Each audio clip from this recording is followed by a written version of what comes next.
again, everybody. As always, this is the Club of the Man 1993 coming at you for my fourth retro review of my Retro SummerSlam review series, as we are now on SummerSlam 1991, which took place back in Madison Square Garden in New York City, New York, on August 26th, 1991. Overall, so far, I gotta say, this is probably the best SummerSlam so far out of the four of them.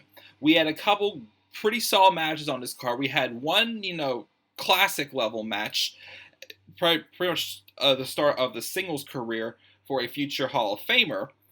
And then, of course, we ended with, with the wedding, the kayfabe wedding for the Macho Man Randy Savage and Miss Elizabeth. Also, that's how the show ended as well. We had another match involving Hulk Hogan, which was kind of average, because this was around the time I feel like people were starting to get a little bit, not that much, but I feel like, Hulk Hogan was starting to wear off on people a little bit. He wasn't like, as big of a deal I felt as he used to be, as, he was supposed to be having more people moving on to his spot, but he showed peaks here and there of, getting that spot back pretty much, especially at WrestleMania 9 when he came out there and pretty much just, main evented WrestleMania again out of the blue just for no reason, all against Yokozuna in that mess of a show.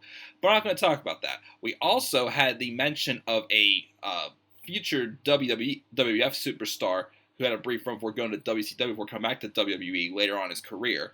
And all I can say about him is, whoa! So, a few things did happen on this show. We'll get to them.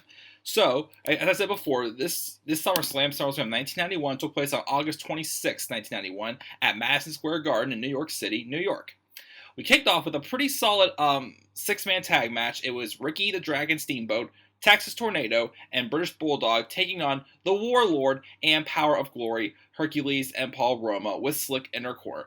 Pretty solid opening match to warm up the crowd, I'd say pretty much. I mean, the babyfaces won in the end. It was Steamboat, Tornado, and Bulldog winning by pinfall. Tornado and Bulldog, though, didn't get much time in this match. Most of the match was carried by Ricky the Dragon Steamboat. With the great performer he is, of course, it's probably what stood out the most in this match, what made it as great as it was. The Powers of Glory, all right. The Warlord never really was meant to be that impressive any way at all. So with Ricky the Dragon Steamboat carrying this match, he was able to put on a pretty solid opening match to open up SummerSlam, as they kicked off on a pretty solid note as it before. So that we had that match. The second match was a classic. Definitely a great moment in wrestling history, especially. And pretty much at the beginning of a singles career for a future Hall of Famer, said at the beginning of the video. The WWF Intercontinental Championship. Mr. Perfect with his new manager now, the Coach, versus Bret the Hitman Hart. His first SummerSlam as a singles competitor.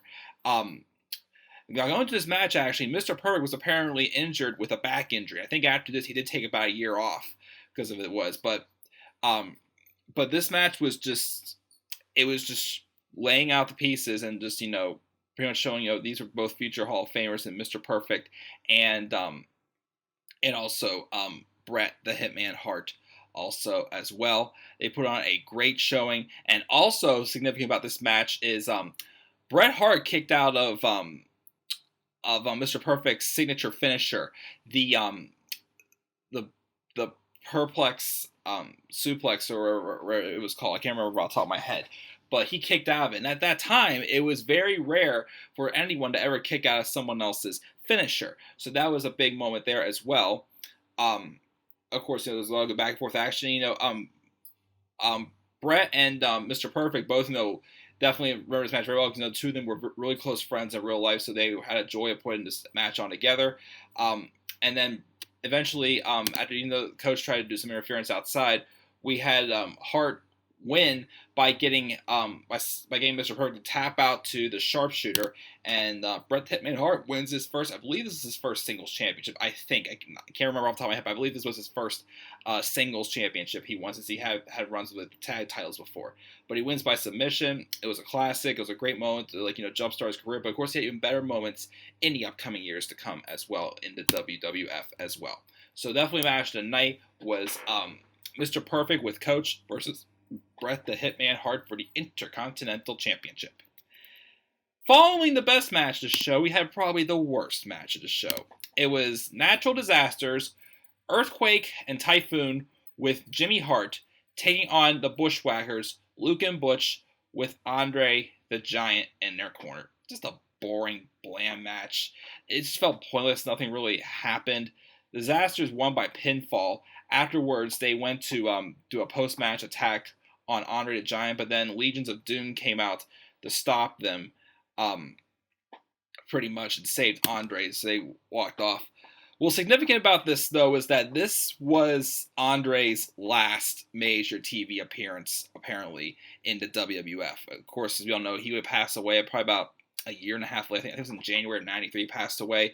So, although this match was kind of terrible, Andre was in bad shape by this point in his career, but this was still a moment for us to be notified that this was, one of the last moments we saw a legend on live TV. So, Natural Disasters won by pinfall. Bad match, but it's the last time we saw last major TV appearance for Andre. And then we had, of course, the segment with Bobby the Brain Heenan in the back. And this is what I was talking about earlier. Knocking on the door of Hulk Hogan, just trying to pretty much, call him out.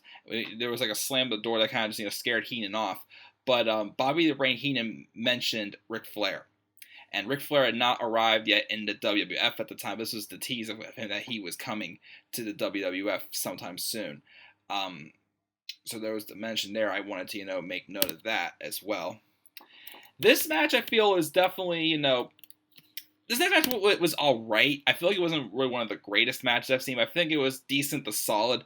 It was for the $1 Million Championship. Ted DiBiase, the $1 Million Man, with Sensational Sherry in his corner, taking on DiBiase's former bodyguard, now they recently split up, Virgil. So, during this match, now here's the thing. The reason why I give this a little bit of a lower grade is because Virgil was never really known for his wrestling ability, which was kind of true. So that's why the wrestling wasn't really that great of a match. But with the upset, it pretty much marked based off what happened in the match. This match really definitely deserves a little bit more praise than it gets. Pretty much having a true underdog defeating someone like, Ted DiBiase, who, has always got everything his way because he has all the money he's got. What happened was, sometime halfway or so into the match, the referee got knocked down, I believe it was. The referee got knocked around several times in this match. And then Sensational Sherry was fearing, that DiBiase was, going to lose the match to some type of submission from Virgil. So she gets into the ring and she, pretty much just attacks Virgil from behind. But the referee caught it, and at first he was going to call disqualification. However, though, the referee instead decided, no, we're not going to do it this way. He ejected Sensational Sherry from ringside and ordered that the match continues, so it wasn't going to end in disqualification. And then, DiBiase tried to pull off his dirty heel tactics. He tried to also expose one of the turnbuckles, but then it backfired as Virgil got DiBiase, hit his head off the turnbuckle instead, knocked him out. They were both beat up, so the drama was there. But will Virgil get there in time? I think there was almost a double count out based off of that. But then Virgil got there in time, pinned DiBiase for the win, and Virgil wins the $1 Million Championship, gets his revenge on his former bodyguard. So it was pretty much set to be a pretty big upset because, again, Virgil was not that known to be a a serious wrestling contender for the most part, but it was a great moment. It was just a huge upset pretty much, and it was a big deal to people. So the match was decent for what it was, but I gave it a little bit more of a solid rating because of the fact that it was booked pretty well as an upset with all the drama going on. So I give it that. So that wasn't too bad as well. Virgil is the $1 Million Champion. And then we had this match. This match was okay, but wasn't anything special because the heel in this match was kind of boring. It was a Big Boss Man taking on the Mountie with Jimmy Hart. No, not Dean Ambrose. That was the Mountie. Dean Ambrose was probably like 5 or 6 years old at the time. So Dean Ambrose was not walking around dressed as the Mountie. He did on SmackDown Live back in 2016 when he was feuding with AJ Styles. But the Mountie really wasn't really that impressive. Big Boss Man just did his best to pretty much carry this match the best he could. This match was a jailhouse match, and the loser of the match had to spend one night in jail. Of course, that ended up being the Mountie as Big Boss Man won by pinfall. And then afterwards, even through the 12-minute intermission that we had, I believe it was, they were showing clips of the Mountie being taken off to jail, just resisting the arrest and as much as he could, just complaining all the time. And then when he got on to cell, had some random guy hit on him or something like that. It was weird. So this match was, for what it was okay, but the Mountie wasn't really that impressive at all. So the Big Boss Man wins by pinfall. The Mountie's in jail for the night. Now this match also was a match that was kind of a little bit forgotten because the match was kind of boring. It wasn't really that great because the heels just pretty much just did distraction all the time. It wasn't really anything great wrestling wise. But the moment and the pop that the winning team got was great. Nasty Boys, Brian Knobbs and Jerry Saga with Jimmy Hart versus Legion of Doom, Hawk and Animal for the WWF Tag Team Championship. And it was a street fight match, but wasn't really used too well as a street fight. They didn't really enforce the street fight rules. Before a regular match, just a regular, singles match. Well, not singles match, but just a regular tag team match wouldn't have been bad. But the fact it was a street fight and they didn't really, utilize much of those rules at all. That's what made this match a little bit more boring. But of course, but this match is best known for Legions of Doom overcoming the Nasty Boys and the distractions of Jimmy Hart to win the match and become the new tag team champions. And they got a good reaction from the crowd as they did earlier tonight when it came out to save Andre from natural disasters in that tag match they had there. So the moment was great. The match though was it wasn't really anything too spectacular because it wasn't enforced well with the street fight rules. Then we had Erwin R. Shyster, however you pronounce his last name, IRS, taking on Greg the Hammer Valentine. This match was kind of bland also. It was just a short match to put over IRS as a new top heel. Greg the Hammer Valentine wasn't really that great as a babyface in the run that he had. I think he was not too far away from the end of his career, I believe. Don't quote me on that. So, this is just him just putting over IRS and just a quick, match just put him over. So it wasn't anything too spectacular there. The last match tonight we had was Hulk Hogan and Ultimate Warrior taking on Sergeant Slaughter, Colonel Mustafa, and General Adnan in a 3-on-2 handicap match with Psycho Sid. Well, he was a Sid Justice at the time. Sid Justice was the special guest referee. This was pretty much, continuing on the feud from Hogan and